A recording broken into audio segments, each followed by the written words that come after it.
All right. So tomorrow it happens. The arrival and the start of Copa America, and both of these tournaments happening on the same days. We have one game tomorrow, and it'll be our fourth game when it comes to what we're doing, Fox, and it is Argentina versus Canada. All right, quick question for you here. We have Kylian Mbappe, and we have Cristiano Ronaldo, and the list goes on in terms of the stars that are involved over in the Euros. Who is the best player in the world right now? We all know it can only be Messi. Okay, it's the Messi. Well, we are going to get to see him for the first time playing for Argentina in a competitive environment, in a tournament setting, defending not only the Copa America, but also, as I said, the first time since we have seen him as a world champion winning the World Cup in his new backyard as they take on Canada. Jesse Marsch, proud American, now coaching Canada. This is going to be an interesting game. I mean, Jesse Marsch took the job, and he started out with the Dutch, France, and now Argentina. Good luck with that, Jesse. They did get a draw against France, played well in that game, so I suspect he'll probably repeat the same starting lineup with Jonathan David, Kyle Larin up top, Buchanan will be on one of those wings, Eustachio in the midfield, Alphonso Davies flying down that left flank. They've got some names of note to potentially make this game interesting, but Argentina are flying high. They're very confident. Some interesting lineup stuff for them. I'm curious to see if it'll be Lisandro Martinez or Otamendi alongside Romero at the back. Which midfield combination? He's got Rodrigo de Paul, Leandro Paredes, Alexis McAllister, Enzo Fernandez. A lot of options to choose from there. And then the Julian Alvarez, Lautaro Martinez dynamic in this tournament will be interesting. Also, they've got some kids, Carboni, Garnacho, who could be breakout stars in this Copa America, so how much Scaloni utilizes them. So I feel so bad for them. Yeah, a lot of stuff going on with Argentina. But of course, the story is Messi. We had a diminutive left-footed MLS playmaker, Shaqiri, score a great goal today. We'll see if Messi can do the same in another major tournament tomorrow. Yes, we shall see. And as I said, we will be segueing right into our Copa America coverage, and that will continue day after day after day for the next month. So we're really excited to get that part going. We have a bunch of talent coming in and talent on the road, so we will welcome them into the family. And it's just basically from breakfast to dinner and late night, it is soccer here when it comes to these two tournaments. All right, anything before we get to one for the road? That's it. All right, so as we get into having these two tournaments happen at the same time, I know there's going to be a lot of compare and contrast out there. And people are going to say, Euros are better than Copa, or Copa's better than Euros. And, these teams are better than these teams. Or, these stadiums are better than these stadiums. Or these fans are better than these fans. Or this culture is better than this culture. And I get it. That's to be expected when they're both happening at the same time. And I'm okay with that compare and contrast. But I will say right now that they're going to be different.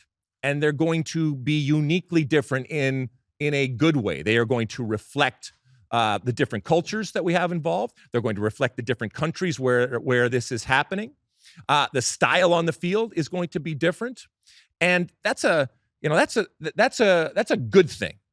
We come on with pictures of the crowds and the thousands of people, and you mentioned the fan fests and all that kind of stuff. I do think that Copa America, relative to the Euros, is going to be more of a slow burn as it gets going, and more people have an understanding of what it is and that it is happening. But there's also a lot of people, and I've told you this story before. I was just talking to somebody who planned their summer with their son, who just graduated from high school, around Copa America. And he recognized that this was a once-in-a-lifetime type of thing, and they are going to travel from place to place to place. And so I think that a lot of people already know, and I think a lot of people are going to find out how much fun this is, the parties that are going on. And just because something is different doesn't mean that it's not as good. Couple things. First off, we now have a video to intro the One for the Road segment. You didn't really set it up right, so poor Erin in there, I don't think was sure when to throw the video out. She eventually did, but you got to do a whole time now for One for the Road. You didn't really make it sort of a. Are you That's telling me that's a Are you telling me semi-angry how to do my Mossy job? here. Are you Wow. telling me how to do my job? Number Okay. 2, you're going rogue because the comparison Kyla wanted us to make was Euros versus World Cup, and you just completely disregarded the I thought rundown, she meant- and you turned it into a Euros versus Copa America Well, thing, which is fine no, now that you've. it's better. Now that you've started down that path. Better. It's better to do that, okay? Because Euros versus a World Cup, I wouldn't even dignify that, okay? I wouldn't even have that conversation and debate. That is below me, and that is below the World Cup.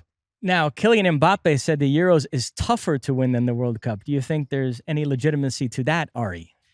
Well, so you're talking to a person, an expert, who won the World Cup 2 times and won the European Championships 4 times. So They're both easy to win, is your asking a German how easy it is to win. Come on, that's no doubt about it. I can't say about Copa America that might be harder to win.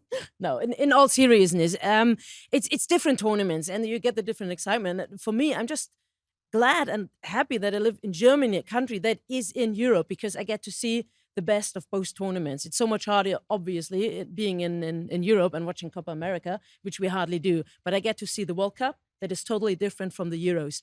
And the best teams of the World Cup are competing here.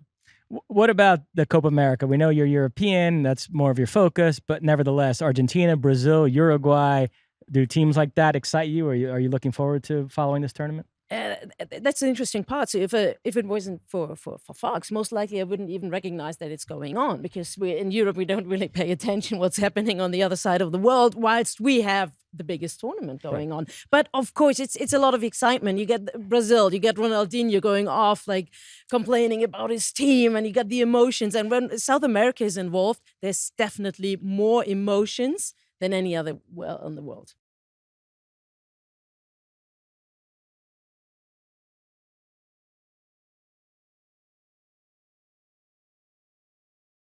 You like that clip? Well, my State of the Union podcast drops twice a week right here on my very own YouTube page. The only way to stay up to date is to hit that subscribe button down below. Size the day, and see you soon.